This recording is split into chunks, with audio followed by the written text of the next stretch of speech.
Welcome everyone to another Tracks on Sundays. I'm Tracks the Max, and this is another Raid Shadow Legends video, guys. As you can see today, there's no green screen because tomorrow I'm taking my children and my wife to Madrid, where there's going to be the Pokemon Go Fest of 2024.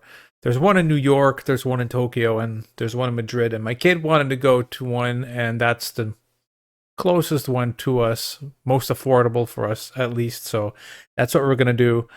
Um, so I'm recording this on Friday actually, and as you can see behind me, it's light out, which is something that is not usual for me. I usually do all my recordings at night.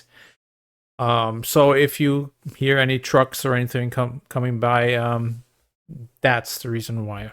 Now, we have a 2x going on right now, as most of you would know by now. I thought it was going to be last week, but yeah, here we are. It's this week.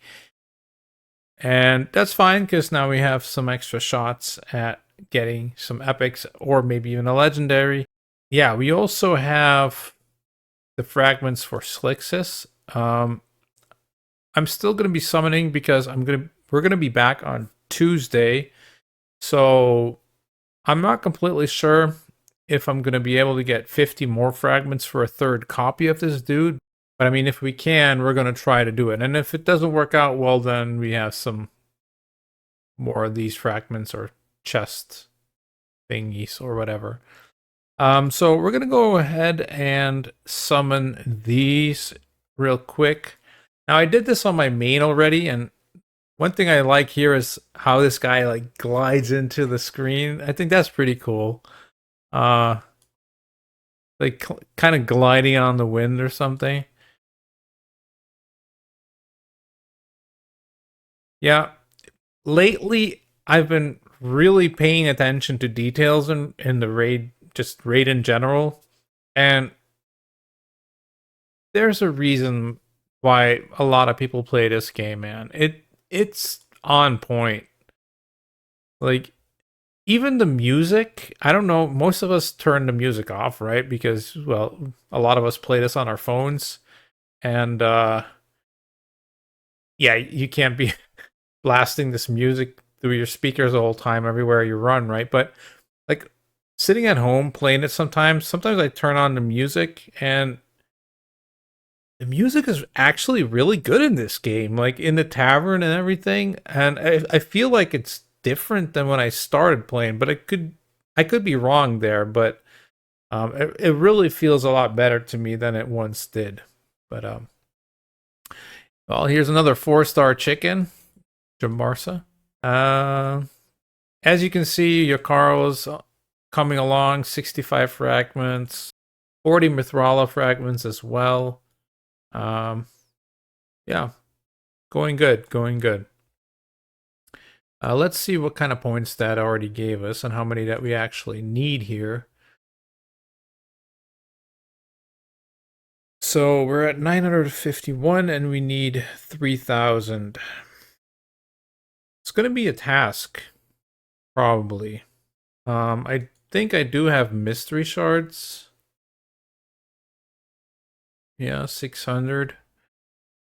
I'm probably going to have to pull these ancients as well. So I'm not really sure if I should pull them first, or maybe like pull like 6 voids, then do some ancients, and then pull the rest of the voids or something. I pulled like 14 voids on my main account. That set me at like 130 voids on that account to be safe for like a guaranteed void legendary if that ever comes again. And I gotta say, I hope that all my bad luck went to that account, because I only pulled one epic out of 14 shards. So I'm kind of hoping to pull a little more than that here, but luckily we do have the lizard now that Slicks is due to work on, which I think is going to be a nice addition to our nukers for arena and just like lizardmen in general. Maybe some Doom Tower levels or whatever, but yeah, I'll get right into it here. Don't want to make this a too long of a video. All right, We don't have this guy yet. Dilgol, he's pretty cool. Attacks one enemy, has a 50% chance of placing decreased speed. Nice. Here is a 3-turn AoE, has a 75% chance of placing decreased accuracy, the big one. And then attacks an enemy 3 times. Each hit has a 65% chance of placing the big version of defense down. That's more or less guaranteed then, right? Yeah. You're probably going to do it with this. So this is actually pretty good spider champion. Now I don't really know if we need him anymore for that. But yeah, decent rare for sure. We're going to pick up a rare, you want one like that you can actually use, right? Oh, well, Ragemonger, we know this guy, right? We already have 2 of them, so I have one of them built. The other one is still level 30, I think. Yeah, just not enough. Oh, you already got an epic? Hey, a Kemptum, that's a pretty decent one. We can do something with that for sure. Attacks an enemy 3 times. Each hit has a 50% chance of placing a 5% poison debuff for 2 turns. If the target is under a hex debuff, each hit also has a 50% chance of applying debuff spread effect, taking 1 random debuff from the target and placing it on all enemies. Attack-based champion, right? Attacks all enemies 3 times. Each hit has a 75% chance of increasing duration of hex buffs on enemies by 1 turn. So you can literally extend them by 3 turns if all 3 actually proc, right? If enemies are not under a hex debuff, each hit has a 75% chance of placing a hex debuff for 2 turns. Cool stuff. 3-turn cooldown. 3-turn cooldown, attacks all enemies 3 times. Really nice. And then his passive has a 100% chance when booked of inflicting damage from 1 poison debuff to enemies under a hex debuff whenever their allies receive damage from poison debuffs. Has a speed in all battles 18%, but this passive is what makes this guy broken. Yeah, this is a big one for sure. At Camptum, it's going to help us in a lot of places. So, yeah, cool stuff. Oh my god.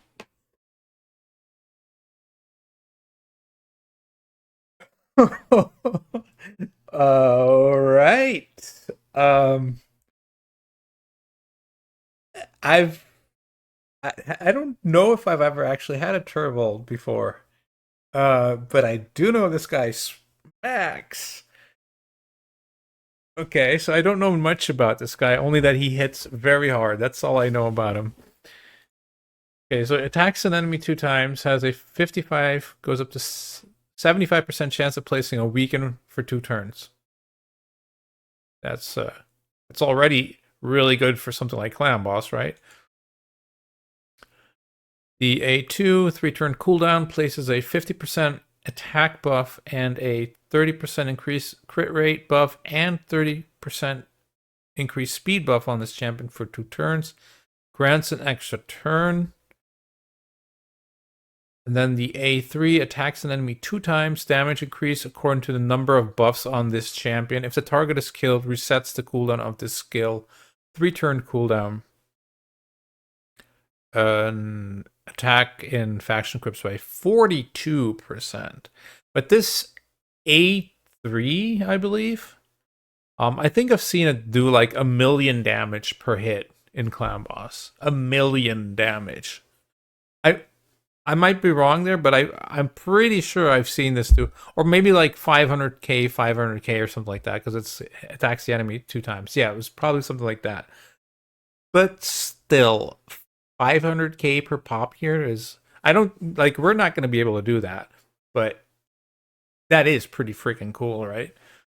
I just don't know, like, with the speed buff, how we can fit that in to a team, or if you just, like, are supposed to turn this off, but then he doesn't have enough buffs. Not sure if we can do that. Like, if we can bring him into a clan boss team, but that would be ridiculous if we could, right? So we gotta see what we can do here. Nevertheless, cool stuff. Not exactly like the Lego I was hoping for, but it's still a really cool one, right? And very happy to pull him because I have never played around with him, so interested to see what we're gonna be able to do with him for sure. Yeah, cool stuff. It's funny, I was actually watching like this documentary about Vikings yesterday and kind of reminds me of that, right? All right, a Kempton and a legendary. Another Bloodhorn is always handy. Then we can make some more Broadmas, you know? Another Ragemonger.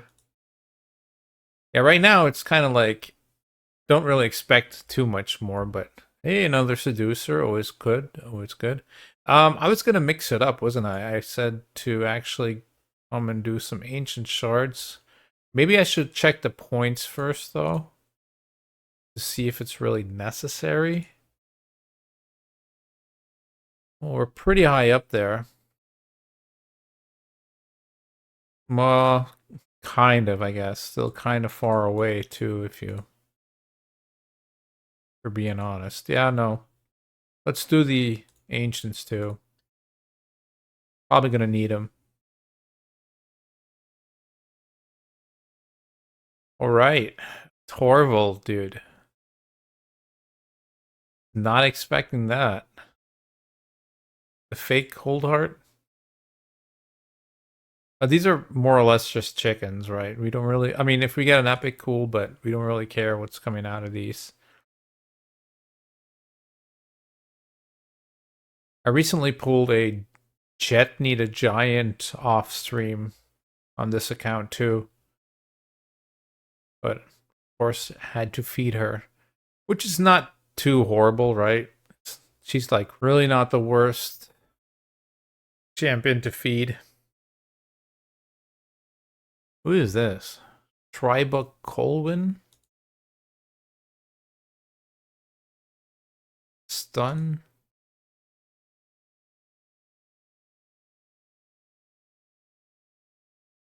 Not bad. 50% chance of stunning on 3-turn cooldown. For a rare, it's not really bad. No, pretty cool. Oh, no, I need to make room. Shucks. Dude, Torvald. That's crazy. Just throw some of these into the master vault real quick. There we go. And back to the races. Okay. 5 more. 5 more shots. Any more epics? Oh, not that guy. That guy.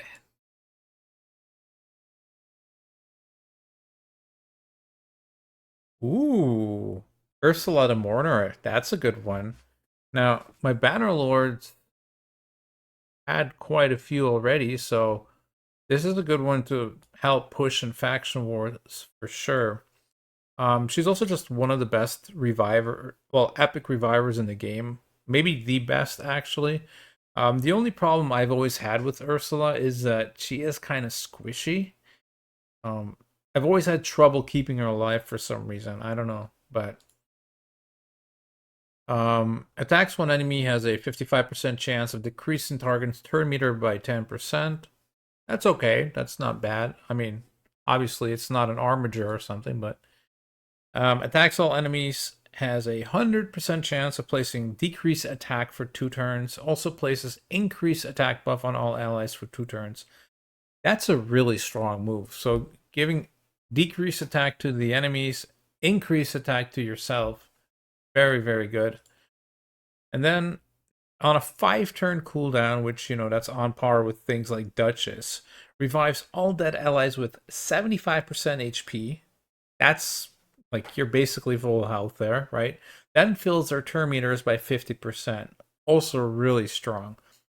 Also places a 60%, the big boy version, increased defense buff and a 25% strengthen buff on all allies for 3 turns. This is the kind of stuff why we play only voids, because eventually you're going to get these kind of champions and they just knock out all the other epics out of the water, right? Like this kind of move is insane, dude. This is so good. This is so many things at once. Really, really strong. Really, really strong. And then increases ally speed and Doom Tower battles by 24%. Not too shabby as well. Yeah, she's really good, and I'm thinking now suddenly that I have way too little epic books. I still can get one from the Dragon tournament, and I think I'm gonna have to do that because I didn't expect us to pull 2 epics and a legendary, for that matter. Um, yeah, things are going pretty decent here. All right, another lizardman. Haruspecs. Basically, if you have Broadma, you don't really need this dude, I feel like. But he's kind of like the same role, I guess, right? So you have an A1 with an A1 that attacks 2 times, and each hit has a, what is that, 35% chance of placing a small poison debuff. Yeah, not great. Fills turn meters of all allies by 15%, places a 15% increased speed buff on all allies for 2 turns, 3 turn cooldown. So this is basically Broadmaw's move, or skill, I mean, minus the 30% crit rate. So it's worse, right? It's not as good. And then on a 5-turn cooldown, revives a dead ally with 30% HP, then fills her turn meter by 30%. So you see the difference with 75% and 50% turn meter, and then increase defense and what is it, strengthen on top of all that. Versus a move like this, huge difference, right? Um, Broadma, I believe, is also only 30% HP, but what Broadma does is, well, first off, he revives 2 of them, and he puts block damage on them, so they should be good unless they get stripped or something. This guy gives arena battles 15% speed, but yeah, I'm not sure what I'm gonna be doing with Haruspecs, to be honest. I don't think I'm gonna be building him. I just don't think he's as good as Broadma is for the role that you want him for, so unfortunately, but come on, 2 more. Can we do anything good with it? Gear Grinder, we already have one of those. Only gonna build one of those 2, I think. Um, that faction is pretty much set right now as well. So, but if we need him, he's there. So always handy. Another epic. Skathix, another lizardman dude. Holy crap! I think we're just like set for lizardmen now. Like we have Broadmoss Scathix, this new dude, what's he called again? I forgot his name already. Something with an S also. Then we have Terry. Another one. I gotta look in a second because I'm blanking out right now. But another support champion. Tax 1 enemy has a 50% chance of placing decreased speed for 2 turns. Pretty decent, right? Big boy version. 50% shot is not bad. Attacks all enemies, has a 100% chance of stealing 1 random buff from an enemy, or from each enemy, I mean. 3-turn cooldown. So, buff strip, pretty good as well. And then removes all debuffs from all allies, then places a block debuff buff and a shield buff on all allies for 2 turns.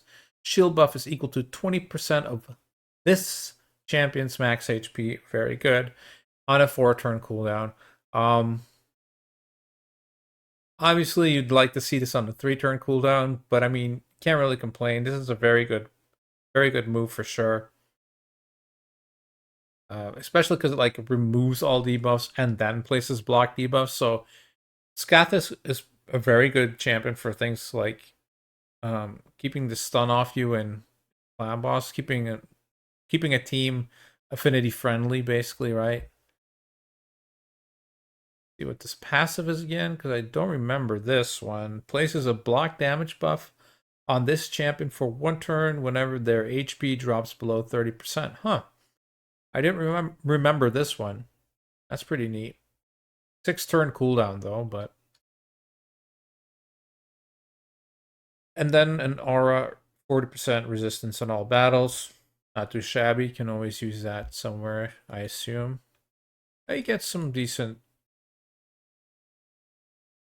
ratings too. Nice, nice. Yeah, man. That is a huge chunk of information and stuff going on in there. Whoa. I thought this was going to be a very short video and nothing amazing to talk about, but we have a lot to talk about. We also still have this actually, which I completely forgot and was going to do in the beginning, but there's a small chance we can get one of these epics. Obviously, I don't really want a Eurogrim. I already have 2 built. But Skrank is really good and would help us a lot with this HP burn, right?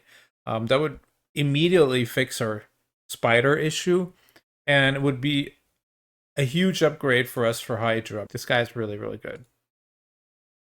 But I don't expect to pull him, although I did pull Eurogrim on the main with this Prism shard.